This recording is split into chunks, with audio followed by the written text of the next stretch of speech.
Okay, so good evening, everyone. So tonight we will have our New Testament survey on the book of Mark, Life as a Ransom for Many. So to start, we will have the overview of the book of Mark. So the content is the story of Jesus from his baptism to his resurrection. About two-thirds ng book of Mark tells of his ministry in Galilee, while the last third narrates his final week in Jerusalem. So although Mark is the earliest of the four gospel, but because it is shorter and has much less teaching than the others, it has often tended to suffer neglect. So kung mapapansin natin, masyadong fast-paced or mabilis o nga fast-paced yung Book of Mark, no? Short masyado siya. So that's the reason also that it is often tended to suffer neglect, no? At one level, his story is straightforward.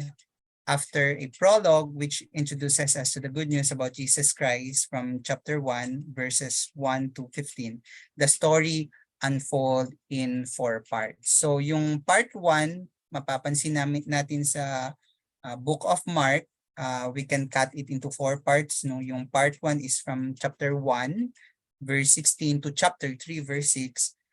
Jesus goes public with the announcement of the kingdom dito sa part na ito.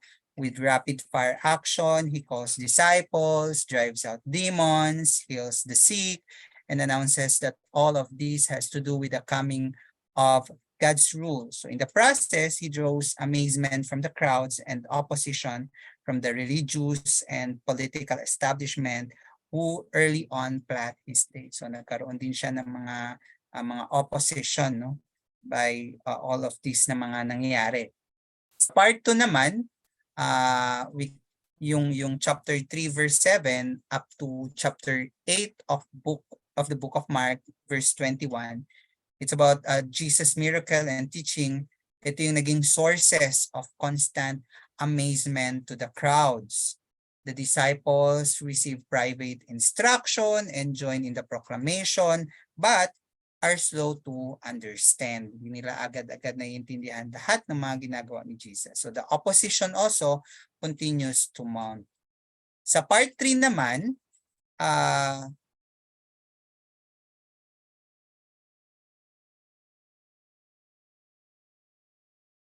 yes, G. Wala pa. Okay, so sa part 3 naman ng book of Mark, it's in chapters 8 verse 22 to chapter 10 verse 45. It's on the Jesus directs his attention primarily to the disciples. So 3 times he explained the nature of his kingship and hence of discipleship.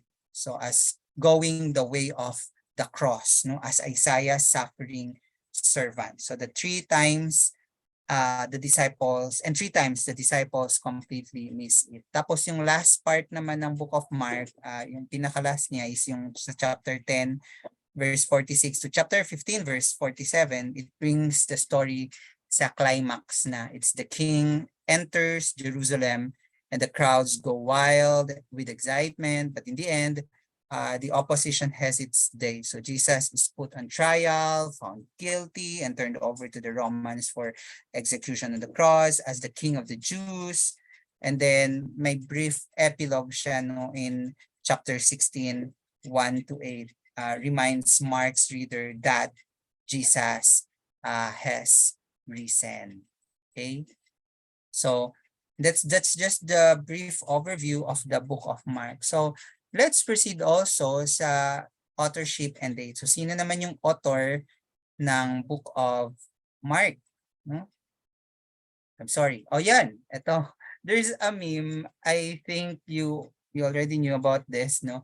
Makikita natin sa Matthew, Luke, and John. And then when we go to Mark, the book of Mark, there, let's get down to business. So ganun ka straightforward kasi yung book of Mark. Kaya sa amin naman, we are also advised kapag meron tayong sinishare na mga bago pa lang diyan sa kanilang faith kay Christ, and then if they'll ask us kung ano yung kung paano sila or ano yung unang babasahin. So ako, I usually advise, no, the same with yung teacher ko sa Sunday school before, the book of Mark, no, sa book of Mark muna na magbasa.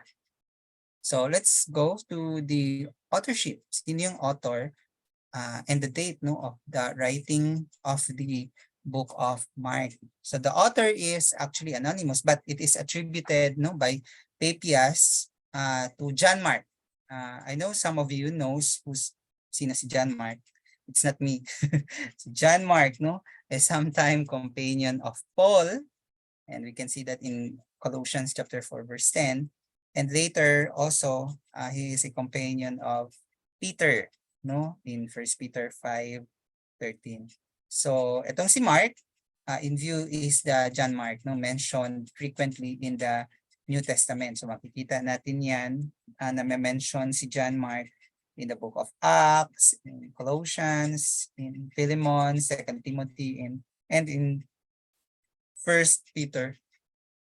So he was evidently a relative of Barnabas who accompanied Barnabas and Paul on their first missionary journey, but left these apostles when they reached Perga. So actually, kung I know you know the story, no? Kaya nga 'di ba parang yung sa next na trip nila, missionary trip. So parang hindi na sinama ni Paul si John Mark because of this, and it's already Barnabas who nagdala, no, kay John Mark. But later on, no, naging useful din talaga si John Mark doon kay Paul. So he became useful to Paul during Paul's second Roman imprisonment and was also with Peter when Peter was in Rome. So Peter described him as his son, probably his protege. So kung kayo mapapansin nyo, kasi si John Mark, lahat ng mga sinulat niya sa Book of Mark is actually, it comes from Peter, no? So parang secondary source, parang ganun. So lahat ng mga, kasi naging protege siya ni Peter, so lahat ng bago namatay si Peter, lahat yon na naisabi niya, naikwento niya doon kay John Mark. And that's why naisulat din ang Book of Mark. So the book was written circa AD 65 according to Papias. So this may mean that Mark wrote shortly before Peter died. So bago mamatay si Peter, naisulat niya ang Mark. Perhaps Mark began his gospel during Peter's last year in Rome and completed it after Peter's death na. So yun.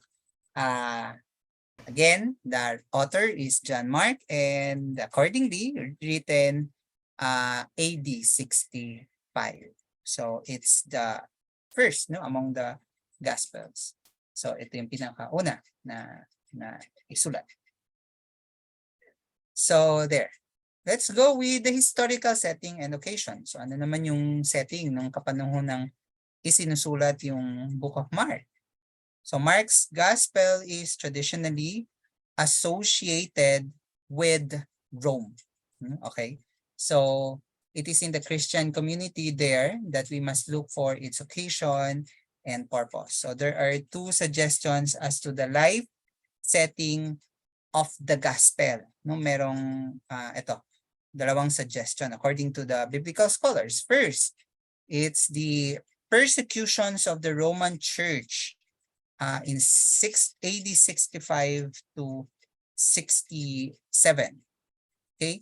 So, ang nangyari, itong fire na ito, so in AD 64, a devastating fire broke out in Rome.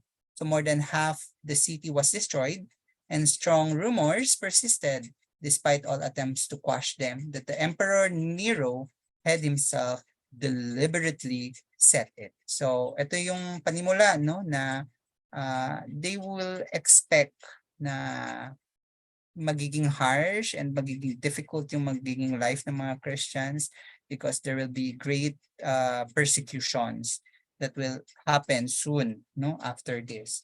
So the Roman Church was experiencing the fires of persecution. Even martyrdom was not known among its members. So Mark, dahil meron nga itong yung grabe yung persecution, Mark addresses himself to this situation. His purpose in writing was not historical or biographical, but it was actually intensely practical. Yung bakit niya sinulat din itong book of Mark. He was writing a book for the guidance and support of his fellow Christians in a situation of intense crisis. So sinulat niya yung the Gospel of Mark for the people to realize na Jesus also experienced very extreme persecution sa kanya nung nabuhay pa si Christ sa mundo. So, yun yung magiging encouragement sa mga Christians na nagfe-face ng persecution at that time. So the way Mark prepares his Christian readers for suffering is by placing before them ang passion, the passion experience of Jesus. So the way of discipleship for Christians is the same way, the way of the cross. So hindi madali, no? Yung buhay ng isang Kristiyano and even in the discipleship, is also the way of the cross. So about 1/3 of Mark's gospel is devoted to the death of Jesus. So malaking portion, 1/3 is really focused on the death of Christ. Yung pangalawa naman, no, sa yung sinasuggest ng mga biblical scholars na setting and occasion nung time na sinulat yung Book of Mark is in the emergence of heretical theological teaching. So Mark wrote this to compensate for a Christology that exalted the divine man status of Jesus at the expense of his true humanity. Thus, in Mark, we find the emphasis on Jesus' true humanity underscored by his suffering. So talagang makikita mo na si John Mark or the author wanted the people, the reader, to realize that yes, Jesus is divine, Jesus is God, but he is also a human, and he experienced extreme suffering the time na nandito siya sa earth. So yun yung magiging kalakasan ng mga Kristiyano na Jesus would understand their situation because Jesus actually experienced more than what they are actually experiencing. So perhaps the convergence of increased persecutions and false Christological ideas in the Roman Church constituted the life setting that gave rise to the writing of this first gospel about Jesus Christ, the Son of God. So ito yung mga naging setting nung kapanahonang sinusulat ang Book of Mark. All right, so let's go to the structure. Ayan. So yung Mark is a fast-moving, action-packed story of Jesus, the Son of God and Messiah, who conquers Satan, demons, sin, disease, death, and false religion. So ganito lang yung flow. Actually, that's very simple. No?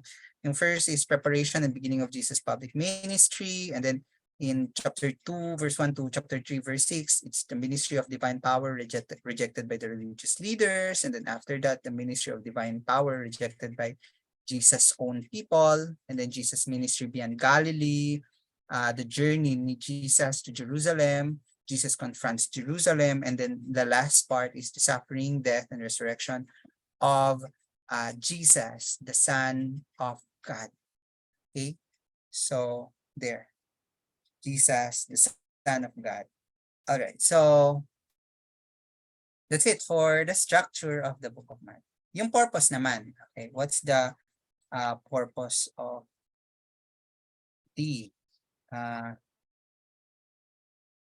book of Mark. So again, the recipient of the writings was the church in Rome. No, sila yung mga nakaka-experience. Still, according to Papias pa rin ito, na it's the church in Rome. So which accounts for its preservation along with the longer Matthew and Luke. So, there. Mark's purpose was not just to give his readers a biographical or historical account of Jesus' life. He had a more practical purpose. The biographical material he chose to include and omit suggests that he wanted to enable his Christian readers to endure suffering and persecution for their faith effectively. So to do this, he recorded much about Jesus' suffering. So, yun, gaya nga ng paulit-ulit natin sinasabi. So, about 1/3 of this gospel deals with the passion of Jesus. And moreover, there are many other references to suffering throughout the book. And then, also, Mark had a theological as well as a pastoral purpose in writing. It was to stress the true humanity of the Son of God. Kasi parang hindi na siya nakikita ng mga tao na Jesus really became human, no? He really is human. Ayun. So, yan yung another emphasis also of Mark. So, there. So, whereas Matthew presented Jesus as the Messiah, Mark showed that he was the human servant of God who suffered as no other person has suffered. Mark stressed Jesus' complete obedience to his Father's will. So this emphasis makes Jesus as an example for all disciples to follow. So one wonders if Mark presented Jesus as he did to balance a tendency that existed in the early church to think of Jesus as divine but not fully human. So para mabalanse yung mga pag-iisip ng mga tao na nandoon lang yung weight, no, doon sa pagiging divine ng Panginoon and but not fully human. So they have to understood that Jesus also experienced this and he can relate with us with their sufferings nung time na yon nung sinusulat itong Mark. With God, Jesus can relate with them with their sufferings. I just want to share also, no, before we will continue with this presentation, just like what we have shared sa aming cell group last night with the young professionals. One of the, yung topic is about yung mga waiting time at saka yung mga difficulties na na-experience ng mga Old Testament characters and also Jesus Christ. And then we were able to reflect on it. So at first, sinasabi namin, yeah, we can relate to what they are experiencing kasi tayo rin, marami tayong mga problems right now, no? Yung sa mga buhay natin. So, at bilang Kristiyano, no? Marami tayong mga paghihirap na na-experience. So, and later we try to look into the life of these biblical characters. If we will not look into kung paano natin dadalhin yung mga problema, no? Kasi iba-iba yung capacity or yung capability ng bawat isa, paano i-handle yung mga issues or yung mga problems in life. But as putting that aside, if we look into the weight of their situation on their time to compare with our situation as Christians right now, talagang napakalayo ng kung ano yung mga paghihirap na naranasan nila. So here, makikita natin, if we read in the book of Mark, grabe yung paghihirap na na-experience ni Jesus Christ, and he is true human, and he experienced all this, no? And so it gives us the encouragement to continue on with our Christian living. And of course, when John Mark wrote this, he was actually focusing on the church in Rome, which naka-experience ng grabe, severe, no, or great persecution. Okay, anyway, masyado nang mahaba yung sinasabi ko. So let's go with the unique features at saka yung specific advice in reading. So let's uh, note this no sa ating pagbabasa ng Book of Mark. At ito rin yung mga unique na features ng. So it was actually a killing time in Rome. So kaya nga this is the setting actually ng time na yon. So the church was experiencing the Neronian Holocaust, in which many believers had been burned alive. Grabe yung mga experience nila at Nero's garden parties, and two of the church's more important figures like si Peter at saka si Paul had been executed. So ito yung pangyayari ng kapanahunan nung time na yun na sinusunod nito. Soon after, there appeared among them a small book, which is the Book of Mark, Mark's Gospel, written to remind them of the nature of Jesus' own messiahship, so as God's suffering servant, and to encourage cross-bearing disciples. No? So another to note, Mark has been described as one who cannot tell a story badly. In part, this is due to his vivid style, which is what also gives his gospel the sense of being rapid fire. So almost every sentence begins with "and." Like 41 times he begins with "and" immediately. Ganun kadami. Which does not always refer to the time but to the urgency of the telling. No? So tapos 25 times with "and again." So, ganun karami yung mabawasan nyo, 25 times. But he also includes little details, including the Aramaic words of Jesus on 6 occasions. All of this reflects both the a written form of oral recounting and the memory of an eyewitness. So the prominent place of Peter in the gospel and the fact that early on, so much happens in and around Peter's house in Capernaum suggests that the tradition has it right, that the gospel in part reflects, ito na nga sinasabi natin sa third to note, Peter's telling of the story. Kasi si John Mark, he became a protege of Peter, and so it was, the gospel really, in part reflects Peter's own telling of the story. But Peter's role in the gospel is anything but that of a hero. He who urged others to clothe yourselves in humility, makita natin yan in 1 Peter 5:5, does not forget his own weaknesses while following Jesus. So makikita natin yan, no? You will want to look for these features as you read. But at the end, after he vehemently denied knowing his Lord, no? He denied Jesus. Nakita natin yan sa Mark, Book of Mark 14:66-72. He also remembers that the angel told the woman at the tomb, go tell his disciples and Peter. So makita natin yan sa Mark 16:7. So it was really, John Mark is, the gospel, no? In part reflects Peter's telling of the story. Okay, to note also, no, but brief and breathtaking as Mark's gospel is, it is not all simple. Indeed, Mark, no, tells the story with profound theological insight.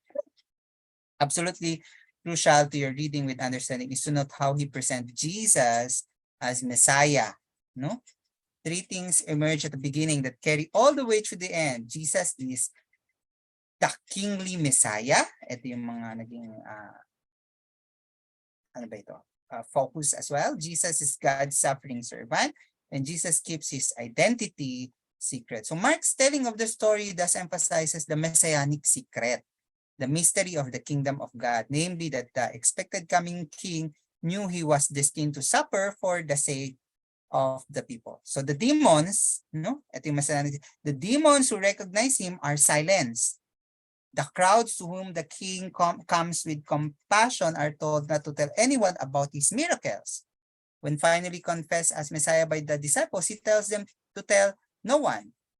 What no one expects is for God's king to be impaled on the cross. But Jesus knows, and he silences all messianic fervor lest it thwart the divine plan that leads to the cross. Actually, ito yung mga nagiging tanong ko nung kabataan ko while I'm reading the book of, not only the book of Mark, but the gospel, no? So parang, bakit ayaw ipagsabi ng Panginoon? So there, no? Makikita natin, lest it thwart, no? Yung divine plan that leads to the cross. Kaya ganun.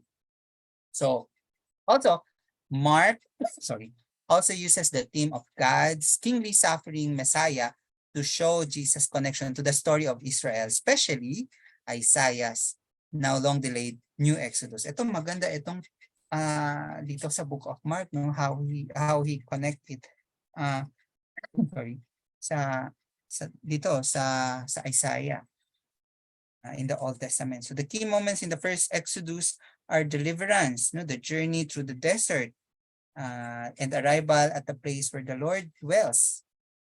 So in Isaiah, sa chapters 35, 40 to 55, announces the return from Babylonian exile as new Exodus. So yung time ng first Exodus, yung time nila Moses, and then doon sa Babylonian exile naman, it was announced, no, as a new Exodus. So notice dito how Mark puts us in touch with this theme in his very sentence. The beginning of the gospel about Jesus, the Messiah, as it is written in Isaiah, the prophet. Yan. Jesus then steps into the role of Israel through the water and testing in the desert. So the theme carries all the way through, no? Hanggang sa dulo. So there. What else? Mark cites Isaiah at key points, no? The opposition's hardens of heart, those on outside. So talagang makikita nyo yung how it echoes, no? Yung lahat ng mga nandoon nakasulat sa Isaiah. Okay, so a significant part of the new Exodus included the gathering of the Gentile nations. So since Mark's gospel is intended for people who are already a part of that mission, his way of placing them in the story of Jesus is by relating a series of non-Galilean, yung mga Gentile narratives in chapter 6 hanggang chapter 9 verse 29, chapter 6 verse 53 hanggang chapter 9 verse 29. So in this context, he places the matter of ceremonial washing, for example, and he comments that Jesus in effect abolished the food laws. So moreover, the Gentile mission delays the dropping of the final curtain on history and in repossessing the temple as Israel's king. So Jesus cites Isaiah 56:7, my house will be called a house of prayer for all nations. So by looking sa itong various features, no, pag mababasa natin yung Mark, pwede nating, we may find, no, yung ating sarili among those who know Mark's gospel as one of the really rich treasures in the Bible talaga. So yeah, these are the unique features. Ito yung mga dapat nating i-take in mind, no, i-note, no, while we are also reading. These are some of the advice, no, for reading the book of Mark. Okay, yung key verse, we have Mark 10:45. Or even the Son of Man did not come to be served, but to serve and to give his life as a ransom for men. So there we see how Jesus has suffered and sacrificed his own life for us. And so we are to sacrifice and to serve. Ito rin yung magiging malaking tema, no, doon sa Book of Mark. And later we will have yung connection part dito on our sa atin bilang mga Christians. So let's go to the themes and theology na tayo. So yung first na theme is the mystery, no, of Jesus. So although Jesus is clearly human, nevertheless, as God's beloved Son, the Son of Man, Isaiah's suffering servant, and the Davidic Messiah, no? He also clearly exercises God's unique authority and compassion, since in him all the fullness of the deity lives in bodily form. Doing God's will now means following and listening to Jesus. So this is the mystery of Jesus. Jesus is the Son of God, the Son of Man. So the character of God as well. This is also became na malaking tema o mega theme, no, in the book of Mark, the character of God. So since Jesus is divine, his actions reveal clearly who God is. So through the life of Christ, we see God. He reveals God because he himself is God. In Jesus taking on the role of Isaiah's suffering servant, God's exercise of his power must now be understood in the light of the cross and Jesus' death in weakness and shame even by his enemies.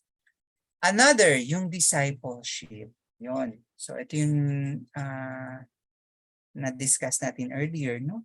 Just as God earlier had called Israel to reflect his character, so to must Jesus' followers reflect his character, especially in self-denying, cross-bearing, discipleship. Holiness is a matter of the heart and is expressed particularly in love of God and thus love of Jesus and in how we treat others. So yung how discipleship is described and defined in the book of Mark, makikita mo yung way, no, ng word na discipleship. And so tulad ng ginawa ng Panginoon, tayo din, no? We must become selfless and we must serve, others and sacrifice for others. And then also yung messianic secret. So Jesus prevents the impure spirits and his disciples from revealing, yun na nga sinabi natin din kanina, his identity until after his resurrection, because his true nature can only be understood from the foot of the cross. We can open yung book of Mark chapter 15 verse 39. So there, the true nature can be understood only from the foot of the cross. So the messianic secret is another mega theme in the book of Mark. Also, second to the last na mega theme is the opposition and failure to understand ito. So from the outset, Jesus encounters resistance from Israel's leadership and an increasing lack of understanding in his disciples. No? Maraming hindi naintindihan ng mga disciples. Both are addressed to Jesus' parables that speak to the idolatrous blindness and deafness of the human heart that rejects God's ways for its own. Tragically, having refused John's call to repentance, John the Baptist, Israel's religious leaders ultimately reject Jesus. So as a result, their temple will be destroyed. So ito yung lahat ng mga ito yung naging one of the theme, no, sa, of course, sa book of Mark, yung mga opposition, yung mga hindi nag-follow, hindi nakinig, yung mga naging bulag, naging bingi sa katotohanan. Okay, so and also the failure to understand even sa mga kanyang mga disciples, no, hindi yung lack of understanding nila. And last, but not the least, we have the salvation and Christian identity. So the salvation that Jesus brings is deeply grounded in Israel's story and the promises of Israel's unique God. So although Mark appeals particularly to the events of the Exodus and Isaiah's promised new Exodus, material from Malachi, Daniel, Psalms, Jeremiah, Zechariah, and a range of other scriptural texts also contribute to the structure and content of Mark's account of Jesus' message and mission. Ang ganda, no? Kasi sobrang rich ng mga ibang from other scriptures in the Old Testament. So makikita natin yung kung sino talaga si Jesus dito. So Christian identity, as Paul also declared, is about the nations joining God's new Israel, so now reconstituted around Jesus. So that's for these are the themes, no, ng mega themes at saka yung theology ng book or yung Gospel of Mark. Lastly, we will have the connections. So if Jesus, the suffering Son of God, used his power to serve people, how much more should we use our God-given power to serve? Yung mga pagans use power to control and manipulate, but we should use power para magmahal at para mag-serve. We should use yung ating mga gifts, yung influence, yung ating authority to benefit and edify yung ibang tao. Following Jesus is definitely costly, no? Especially in an atmosphere of opposition. Okay. So though we sometimes expect everyone to accept us and like us and praise us, that is not a typical experience for Jesus followers. So when we are ridiculed, slighted, or excluded because of our connection to Jesus, we should remember that persecution is a normal part of Christian discipleship. Because if we are not experiencing persecution, o bakit naman hindi tayo nagbuhay? Wala ganun talaga. No? So yeah, it's really normal when we experience mga persecution, yung sa Bisaya pag ginayaga-yagaan ta, no, ana ba? Kay kita mga Kristohano, no, ana. So naadyo yung mga persecution. There are really persecutions. We will experience persecutions. That's normal to Christians. So the Christian life consists of actions, not merely words. In a culture in which Christian words are plentiful and sometimes lose their power, a consistent Christian lifestyle always speak loudly. So I hope na there, as we read our Bible again for this year, I think all of you again nag-start na naman ng 1 year, reading of the Bible. So, pag umabot tayo dyan sa Book of Mark, I hope this will give us comfort na knowing Jesus also suffered all this, and it will be an encouragement to us who are also suffering. Or maybe you are, or we are suffering right now from persecutions, or from being Christians, or whatever problems we're encountering in our Christian life. May it be that the life of Christ will really be an encouragement, yung kanyang mga sufferings will encourage us to stand on our faith, stand on our ground, to really put our faith to our Lord Jesus Christ.